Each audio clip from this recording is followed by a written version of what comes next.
नमस्कार। चलिए आज समझते हैं अकाउंटिंग की पूरी कहानी एकदम शुरू से, बिल्कुल आसान भाषा में। सोचिए जरा, कोई भी बिजनेस चाहे छोटा हो या बड़ा, उसमें हर रोज न जाने कितने ही फाइनेंशियल ट्रांजैक्शंस होते हैं। अब सवाल ये है कि इन सबका हिसाब किताब सही सही रखा कैसे जाता है। इसका जवाब छिपा है अकाउंटिंग के एक बहुत ही सिस्टमैटिक तरीके में।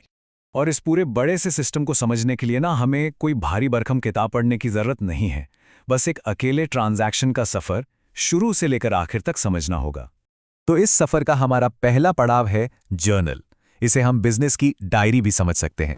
जैसे हम अपनी पर्सनल डायरी में रोज की बातें तारीख के हिसाब से लिखते हैं, ठीक वैसे ही बिजनेस अपने हर लेन देन को सबसे पहले जर्नल में डेट वाइज रिकॉर्ड करता है।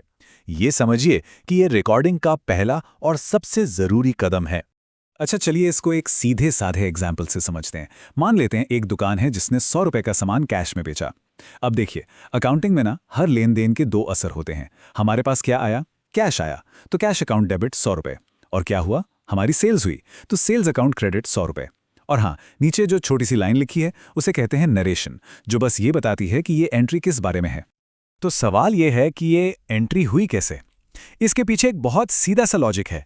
स्टेप 1, पहले पहचानिए कि इस लेन देन से कौन से दो अकाउंट पर असर पड़ा। यहां है कैश और सेल्स। स्टेप 2, अब डबल एंट्री का नियम लगाइए। एक सरल सा नियम है, बिजनेस में जो भी एसेट आती है उसे डेबिट करते हैं और जो भी इनकम होती है उसे क्रेडिट। यहां कैश एक एसेट है जो बिजनेस में आया, इसलिए डेबिट हुआ, और सेल्स हमारी इनकम है, इसलिए क्रेडिट हुई। और बस स्टेप 3, इस एंट्री को एक छोटे से विवरण के साथ लिख दीजिए। ठीक है, तो हमारी डायरी यानी जर्नल तो तैयार हो गई। अब अगला कदम है इस सारी जानकारी को ठीक से जमाना, मतलब ऑर्गेनाइज करना। यहीं से हमारा दूसरा भाग शुरू होता है, लेजर। ये समझिए एक लिस्ट को लाइब्रेरी में बदलने जैसा है। सोच कर देखिए, जर्नल में तो हजारों एंट्रीज लाइन से लिखी हैं। अब अगर कोई हमसे पूछे कि महीने के आखिर में टोटल कैश बैलेंस कितना है, तो क्या हम जर्नल का एक एक पन्ना पलटकर कैश की सारी एंट्रीज को ढूंढ ढूंढ कर जोड़ेंगे? अरे, ये तो बहुत ही मुश्किल काम हो जाएगा। और इसी मुश्किल का आसान सा जवाब है लेजर। लेजर को आप एक तरह से अलग अलग फाइलों वाला कैबिनेट मान सकते हैं। जर्नल में जो भी एंट्रीज हैं उन्हें यहाँ उनके अपने अपने अकाउंट में डाल दिया जाता है। मतलब सारे कैश के लेन देन एक जगह, सारी सेल्स की एंट्रीज दूसरी जगह, और इसी तरह बाकी सब भी। अब जो सबसे मजेदार चीज है वो है पोस्टिंग। हम जर्नल से जानकारी उठाकर लेजर के सही सही अकाउंट में ट्रांसफर करते हैं। हमारी पिछली एंट्री में कैश डेबिट हुआ था ना, तो ये जानकारी सीधी चली गई कैश लेजर के डेबिट साइड में, और सेल्स क्रेडिट हुआ था तो वो सेल्स लेजर के क्रेडिट साइड में चला गया। है ना आसान? देखिए, लेजर बनाने का मेन मकसद ही यही है कि हम हर अकाउंट का टोटल या कहें कि उसका क्लोजिंग बैलेंस निकाल सकें। इससे एक ही नजर में पता चल जाता है कि हमारे पास टोटल कैश कितना है, टोटल बिक्री कितनी हुई, या फिर टोटल खर्चे कितने हुए। तो अब तक हमने ट्रांजैक्शन रिकॉर्ड कर लिए, उन्हें ऑर्गेनाइज भी कर लिया। अब बारी है ये चेक करने की कि जो भी हमने किया वो हिसाब किताब के नजरिए से सही है या नहीं।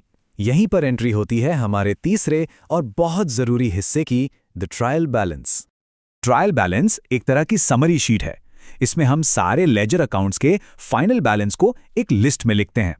इसका एक ही मकसद है, ये पक्का करना कि हमारी किताबों में कोई गणित की, मतलब अरिथमेटिकल गलती तो नहीं हुई है। इसका फंडा बहुत ही सिंपल है। टोटल डेबिट हमेशा हमेशा टोटल क्रेडिट के बराबर होना चाहिए। जैसा यहां दिख रहा है, हमारे एग्जाम्पल में कैश का डेबिट बैलेंस 100 रुपए है और सेल्स का क्रेडिट बैलेंस 100 रुपए। दोनों साइड का टोटल बराबर है। इसका मतलब है हमारा हिसाब किताब अभी तक तो बिल्कुल सही है।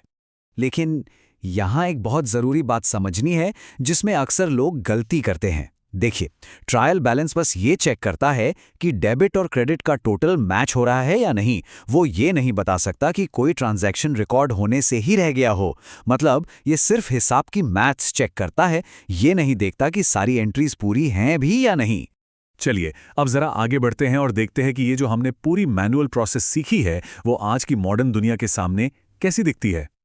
अरे वाह, ये स्क्रीन पर जो कंपैरिजन है वो तो सब कुछ साफ साफ बता रहा है। एक तरफ है मैनुअल तरीका जिसमें 4 अलग अलग और मेहनत वाले स्टेप्स हैं, और दूसरी तरफ है टैली जैसा कोई भी अकाउंटिंग सॉफ्टवेयर जहां बस एक ही काम करना है, ट्रांजैक्शन की एंट्री कर दो। यही तो है टेक्नोलॉजी का जादू। जैसे ही आप सॉफ्टवेयर में एक एंट्री पास करते हैं, वो खुद ब खुद उसी पल जर्नल, लेजर और ट्रायल बैलेंस सब कुछ अपडेट कर देता है। हमें अलग से कुछ भी नहीं करना पड़ता। तो अब सवाल ये उठता है कि भाई अगर सब कुछ ऑटोमेटिक है तो फिर ये पुरानी मैनुअल प्रोसेस को समझने का क्या फायदा, इसकी क्या जरूरत है? इस सवाल का जवाब इस एक लाइन में छिपा है। मैनुअल प्रोसेस को समझने से आपके कॉन्सेप्ट्स में क्लैरिटी आती है।